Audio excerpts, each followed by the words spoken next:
बढ़ते हैं आगे और अब बात करेंगे झारखंड की राजधानी रांची के दिन भर की हलचल की। हमारे सहयोगी करिश्मा भी हमारे साथ जुड़ गई हैं। करिश्मा, आज राजधानी रांची में क्या हलचल रहेगी? क्या सरना कोड की जो मांग एक बार फिर तेज हुई है और चक्का जाम का आह्वान किया गया है, इसका असर दिखेगा राजधानी रांची में?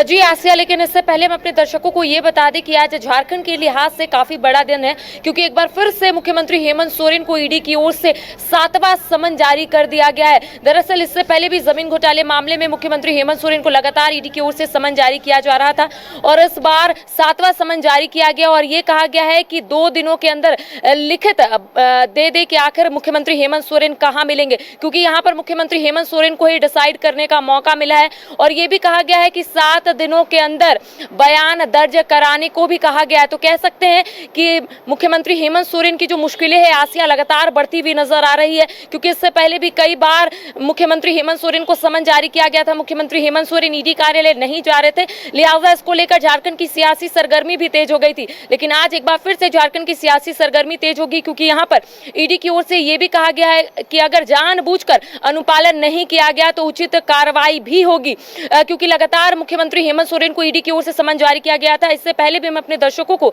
ये याद करवा दें कि अवैध खनन मामले में जब मुख्यमंत्री हेमंत सोरेन को ईडी की ओर से समन जारी किया गया था, तब अवैध खनन मामले में मुख्यमंत्री हेमंत सोरेन जरूर ईडी कार्यालय गए थे, लेकिन जमीन घोटाले मामले में ये 7वां समन है और 7वें समन में मुख्यमंत्री हेमंत सोरेन को 2 दिनों के अंदर लिखित बताने को कहा है कि आखिर वो कहां मिल सकते हैं, यानी कि मुख्यमंत्री हेमंत सोरेन को खुद डिसाइड करने को कहा है। और ये भी कहा है कि 7 दिनों के अंदर बयान दर्ज करना होगा। अगर मुख्यमंत्री हेमंत सोरेन इसका अनुपालन जानबूझकर नहीं करते आसिया, तो एक उचित कार्रवाई यहां पर होगी। तो कह सकते हैं कि अब लगातार मुख्यमंत्री हेमंत सोरेन की मुश्किलें जो है बढ़ती हुई नजर आ रही, क्योंकि कल जिस तरीके से लगातार हम अपने दर्शकों को वो तस्वीर दिखा रहे थे कि किस तरीके से झारखंड की हेमंत सरकार ने अपने कार्यकाल के 4 साल पूरे कर लिए थे और इसको लेकर राजधानी रांची के जो ऐतिहासिक मोरहाबादी मैदान है वहां पर भव्य तरीके से कार्यक्रम किया गया। मुख्यमंत्री हेमंत सोरेन जब मंच से सभा को संबोधित कर रहे थे, तब उनका कहना था कि ये सरकार ने कई ऐसे कार्य किए हैं। साथ ही साथ उनका यह भी कहना था कि केंद्र सरकार से उतना सहयोग नहीं मिल पा रहा है, जो गैर बीजेपी शासित राज्य है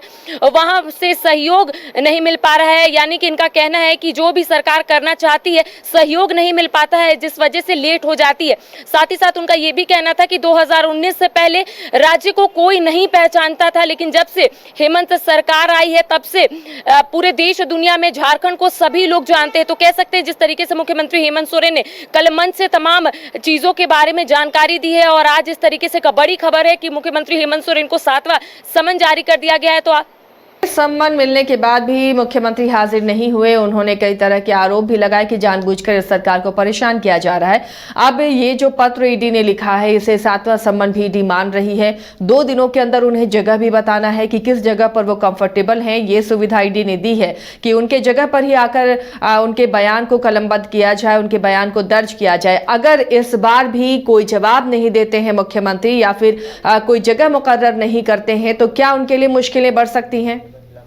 जी आसिया, लगातार हम अपने दर्शकों को वो भी बताने की कोशिश कर रहे थे कि ईडी की ओर से जब समन जारी किया जाता है, तीसरा समन अगर हो जाता है तो लोगों को ईडी कार्यालय जाना पड़ता है। और ऐसे में जब तीसरा समन से पार हो गया था, यानी कि चौथा, 5वां और 6ठा समन जारी हुआ था, तब झारखंड की सियासी सरगर्मी इसलिए भी तेज हो गई थी, क्योंकि ऐसा कहा जाता है कि जब तीसरा समन जारी होता है तो ईडी की ओर से अगर ईडी कार्यालय कोई नहीं आता है तो ईडी की ओर से उचित कार्रवाई की जाती है। लेकिन 7वां समन जारी कर दिया गया है आसिया, ये एक बड़ी बात है। और ऐसे में आज जो है वो झारखंड की सियासी सरगर्मी इसलिए भी तेज होगी, क्योंकि एक और जहां भारतीय जनता पार्टी लगातार ये कहती हुई नजर आ रही थी कि मुख्यमंत्री हेमंत सोरेन को ईडी कार्यालय जाना चाहिए था, अगर वो गलत नहीं है तो उनको तमाम सवालों का जवाब देना चाहिए था। साथ ही साथ भारतीय जनता पार्टी का ये भी कहना था कि अगर मुख्यमंत्री हेमंत सोरेन ऐसा कोई भी गलत काम नहीं किया है तो उन्हें बयान दर्ज कराने में क्या दिक्कत आन पड़ी है।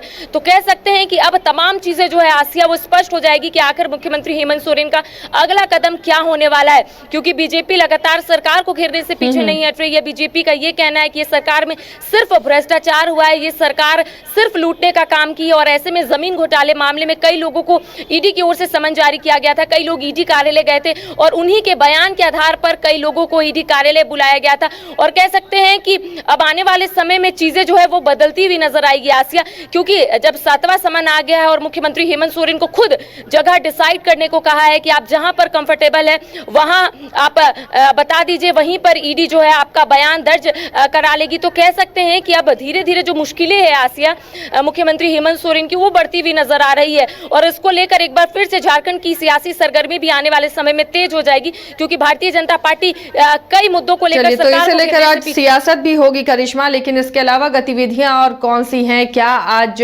सरना धर्मकोड की मांग को लेकर चक्का जाम का असर राजधानी रांची में दिखेगा? क्या कुछ और हलचल है?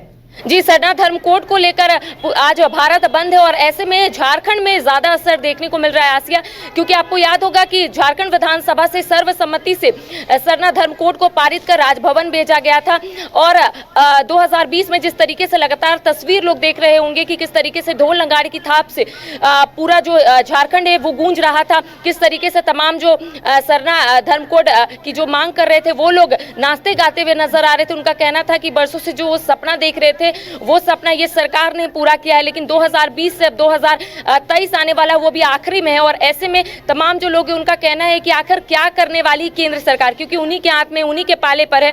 तो कह सकते हैं एक और जहां पर सरकार का कहना है कि सरकार ने अपनी तरफ से पूरी कोशिश की है, सरकार ने तमाम प्रयास किए हैं, लेकिन कहीं ना कहीं केंद्र सरकार के पास वो अभी तक लटका हुआ है। और इसको लेकर हमेशा हर दिन देखने को मिलता है एक नया आंदोलन, और आज जिस तरीके से बंदी है इसको लेकर असर जो है वो जरूर देखने को मिला है राजधानी रांची में। हालांकि अभी सुबह का वक्त है, जैसे जैसे आसिया दिन ढलेगा वैसे वैसे तमाम चीजें जो है वो स्पष्ट होगी कि आखिर बंदी का कितना असर जो है वो रांची में देखने को मिला है। लेकिन ये कहना भी गलत नहीं होगा कि रांची के जितने भी बस स्टैंड है, या फिर हम लोग खादगड़ा की बात कर लेंगे, ITI बस स्टैंड की बात कर लेंगे, वहां पर बस जो है वो नहीं मिल रहा है, लोग जो है वो काफी परेशान है। साथ ही साथ रांची से जो भी बस खुलती है, या फिर हम लोग बात कर लेंगे सिमडेगा, गुमला, धनबाद, तमाम बसें जो है फिलहाल नहीं चल रही है, क्योंकि कई ऐसे जगह है वहां पर तमाम जो सरना धर्म कोड की मांग जो लोग कर रहे हैं वो लोग सड़कों पर बैठ गए हैं। और उनका यही कहना है कि जब तक स्थिति स्पष्ट नहीं होगी कि आखिर केंद्र सरकार करना क्या चाहती है, तब तक ये लोग इसी तरीके से बने रहेंगे। इससे पहले भी कई बार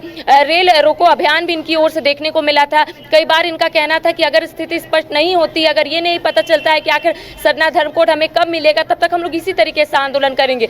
तो कह सकते हैं हम अपने दर्शकों को आस किया कि धीरे धीरे जैसे जैसे दिन ढलेगा वैसे वैसे न्यूज बाइस्कोप की ओर से ये कोशिश रहेगी कि आप तक वो तस्वीर पहुंचाए कि किस तरीके से रांची में जो असर है वो दिख रहा है या फिर नहीं दिख रहा है। क्योंकि और भी अगर अलग जिलों की बात करेंगे आसिया, तो वहां पर जरूर असर देखने को मिल रहा है। धनबाद की बात कर लेंगे, जमशेदपुर की बात कर लेंगे, वहां पर लोग जो है सड़कों पर बैठ गए हैं। बाहर से जो गाड़ियां आ रही है, यानी कि अन्य जिलों से जो गाड़ियां आ रही है उससे अंदर प्रवेश करने नहीं दिया जा रहा, और जमशेदपुर से जो भी गाड़ियां निकल रही है उसे बाहर जाने की अनुमति नहीं है। तो कह सकते हैं इसका असर जरूर देखने को मिल रहा है, लेकिन दिन जैसे ढलेगा आसिया वैसे और ज्यादा पता चलेगा कि आखिर बंदी का असर कितना है और कितना नहीं है। ठीक, चलिए शुक्रिया करिश्मा इस तमाम जानकारी के लिए। तो बंदी का असर आज दिख सकता है, लंबी दूरी की जो गाड़ियां हैं, बस हैं, वो नहीं मिल रही, इक्का दुक्का ही लंबी दूरी की बसें चल रही हैं, जिससे यात्रियों को परेशानी हो रही है।